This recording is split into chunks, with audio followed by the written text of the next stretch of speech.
Perspective sociologique du harcèlement scolaire. Le harcèlement scolaire n'est pas qu'un problème individuel, c'est un phénomène social.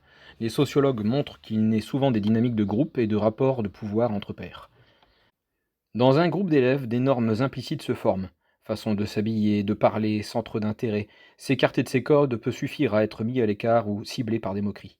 Ainsi, le groupe instaure une forme de hiérarchie entre pairs, avec des élèves populaires dominant les plus faibles ou ceux perçus comme différents. Le groupe et la hiérarchie sociale.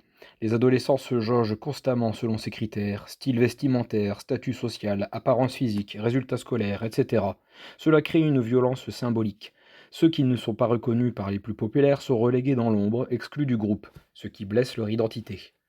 Pour maintenir leur statut, les dominants exercent un contrôle social sur les autres. Ils rappellent les normes à l'ordre par des moqueries, des insultes, des regards intimidants, voire en barrant le passage dans le couloir. Ce conformisme forcé pousse les jeunes à se plier au mode du groupe sous peine d'exclusion. Beaucoup modifient leur comportement ou leur apparence pour rentrer dans le rang. Choix des marques de vêtements, abandon d'une activité appréciée. Paradoxalement, même en se conformant, l'adolescent doit aussi se démarquer un peu, car les normes évoluent vite et demandent d'être toujours à jour. L'école a ici un rôle émancipateur à jouer. Idéalement, elle devrait former des individus capables de résister aux pressions grégaires du groupe. Cependant, dans les faits, toute singularité peut devenir un motif de stigmatisation. Rôle du climat scolaire et de la société. Les recherches soulignent que plus le climat scolaire est compétitif et inégalitaire, plus le harcèlement trouve un terreau favorable. Des élèves mis en compétition permanente, notes, statut de premier de la classe, etc., intériorisent l'idée que dominer les autres a de la valeur. De même, les sociétés marquées par de fortes inégalités ou une obsession dure voient davantage de comportements de harcèlement. Plus l'écart entre riches et pauvres est important, plus l'on trouve de harceleurs, note une étude. C'est comme si, lorsque les ressources, prestige, attention, succès, sont perçues comme limitées, certains jeunes utilisaient l'intimidation pour éliminer la concurrence et améliorer leur position sociale. On observe par exemple davantage de harcèlement relationnel, exclusion, rumeur, dans les écoles non mixtes de filles, où la ressource garçon n'existe pas, tandis que les filles perçues comme plus jolies y sont plus souvent diffamées par jalousie. Ces phénomènes montrent que le harcèlement est le reflet de notre organisation sociale.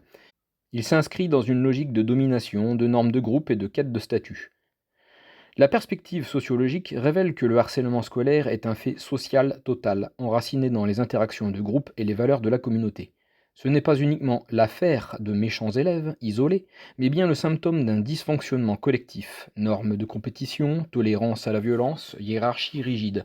Comprendre ces mécanismes permet d'agir à la source, améliorer le climat scolaire, promouvoir l'entraide plutôt que la rivalité, et sensibiliser témoins et éducateurs à leur rôle.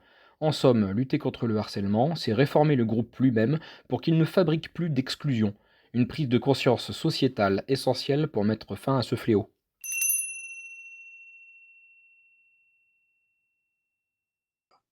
Je sais très bien que le harcèlement à l'école est un phénomène beaucoup de groupes et de groupes où des individus se font groupe contre un individu qui est considéré comme un autre, hein. C'est-à-dire concrètement, euh, nous, on est les mâles blancs hétérosexuels et toi, t'es qu'un PD.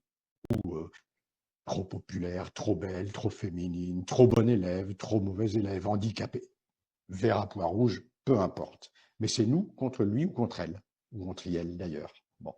Dans une société qui, de plus en plus, met en avant le racisme, la xénophobie, la transphobie, ben évidemment que ça a des répercussions dans les cours de récréation.